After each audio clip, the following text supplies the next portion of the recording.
નમસ્કાર મિત્રો, ફરીવાર આપણા નવા વિડીયોમાં તમારું સ્વાગત છે। હાલ ગીગા ભમરનો સોશિયલ મીડિયા પર વિડીયો ખૂબ જ રીતે વાયરલ થઈ રહ્યો છે। તેને લઈને ખાસો વિવાદ ચાલી રહ્યો છે। ચારણ સમાજ વિશે અભદ્ર ભાષા બોલનાર ગીગા ભમરને વળતો જવાબ આ બેને આપ્યો છે।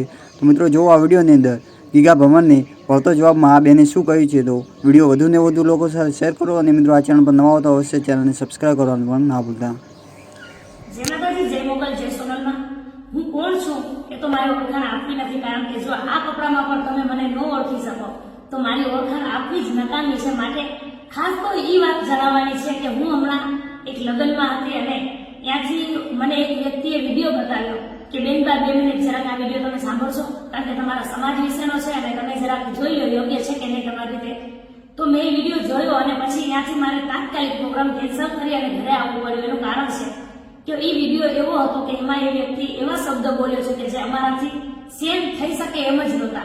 અને એ વ્યક્તિ કોઈ આહિર સમાજનો છે, કારણ કે એનું નામ લેવું એ પણ અમારા માટે પાપ છે, કારણ કે અમારી મા જગદંબા સોનબાઈને, અમારી માતાજીને, અમારી મા બહેનો દીકરીઓને એ એવો ગાળું બોલે છે, એવા વિચિત્ર શબ્દ બોલે છે અને એવી ટિપ્પણી કરે છે। માટે એ વ્યક્તિને ખરેખર આ યોગ્ય ન કહેવાય, કારણ કે આયર તો અમારું મોસાળ છે। અમે આજથી લગીને આયર સમાજને મામા તરીકે ઓળખતા અને એ 5 વર્ષનો હોય તો ભલે અને 50 વર્ષનો હોય તો ભલે, અમે એને હંમેશા મામાનો દરજ્જો દીધો છે, મામા કહીને જ બોલાવીએ છે। પણ આજે ખરી રીતે એવું લાગે છે કે એને અમારું મોસાળ લાજવ્યું છે।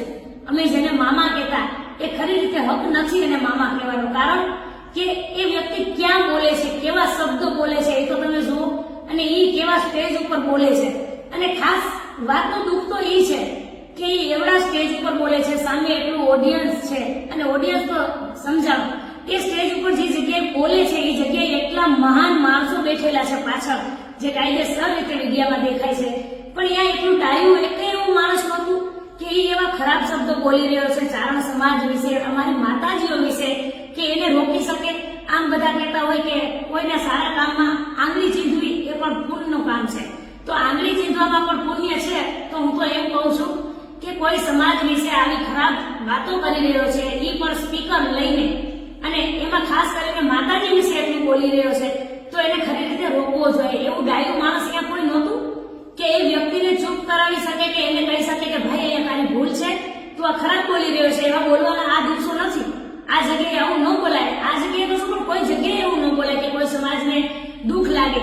અને અમે તો કેવો સમાજ છે એ તો વિચારો, અમારી બહેનો દીકરીઓ કોણ છે, અમારી માતાજીઓ કોણ છે, અને તમે નથી પૂછતા તમારી માતાજીઓને તમારી કુળદેવી કોણ છે, ચારણની દીકરી નથી, તો થોડોક વિચાર કરે ભાઈ કે તે આજની લગીન પૂજા કરી, તારી બધી ફેલ ગઈ, તું એ ફળા લઈ અને દરિયામાં પધરાવી દે મારા ભાઈ, તને હક નથી અમારી માતાજીઓને પૂજવાનો।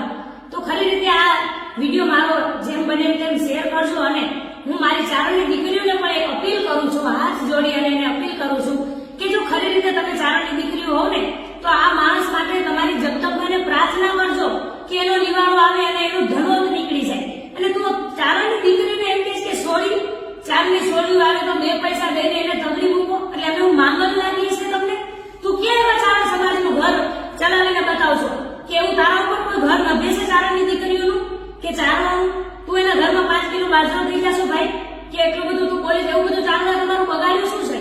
ચારણોએ તો ગાંઠકના તમારા ઇતિહાસ ઉજળા રાખ્યા છે, કે એના આતરના છેડીને સ્ટેજ ઉપર તમારા વખાણ કર્યા છે, એ અમારો ગુનો છે? અમે સાચું કરીએ છીએ એ અમારો ગુનો છે તો એ પ્રમાણે કહી દો। આજથી લગીન બધા કલાકારોએ, બધા ભાઈઓ બહેનોએ તમારા વખાણ કર્યા છે અમારા કલાકારોએ। અમે ખાલી કે ગાવા પૂરતું નથી ગાતા ભાઈ, અમે સાચું છે અમે દોરાવીએ છીએ।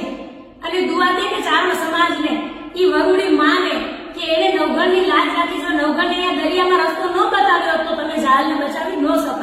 માટે મહેરબાની કરી અને ચારણ સમાજ વિશે, ચારણની માતાજીઓ વિશે આવી ટિપ્પણી કરવાનું બંધ કરો। અને ખાસ કે ચારણની દીકરીને તું શું સમજે ભાઈ? જો આ ચારણની દીકરી ટેપ ઉપર આવી ગઈ ને ભાઈ, તો તારી સાથે સાથ પેઢીનું ધનોત નીકળી જશે, અને ધનોત નીકળતા પહેલા પાણી વગર જશે, કમો તે મળશે મારા ભાઈ। માટે ચારણોનો ચારો રહેવા દો, મહેરબાની। અને ખાસ એ વાત કે આ વાતનો વિરોધ કોઈ અમારા આયર સમાજ માટે નથી, અમારું મોસાળ છે એ તો છે જ ભાઈ, એમાં કોઈ ઓલી વાત નથી, પણ અમને અત્યારે મામા કહેતા શરમ તો આવે જ ખરી હો, કે અમે જેને મામા કહીને લડાવ્યા અને એ વ્યક્તિ ઉભો થઈ અને આજે આવું બોલી રહ્યો છે। માટે આ વાતનો વિરોધ ખાસ એ વ્યક્તિ માટે છે કે જેની બુદ્ધિ ભ્રષ્ટ થઈ ગઈ છે। અને એ વાતનો પણ દુઃખ છે કે સ્ટેજ ઉપર એટલા મહાન માણસો બેઠેલા હતા પણ કોઈએ કઈ એને રોક્યું નહીં, ગાંઠકના આરામથી બધા સાંભળતા હતા, એનું પણ દુઃખ છે। પણ ખાસ કઈ વાંધો વાંધો નહીં, આને તો અમારી ચારણની દીકરીઓ તો ક્યારે માફ કરવાની નથી. અમારો ચારણ સંઘળો સમાજ એને માફ નહીં કરે.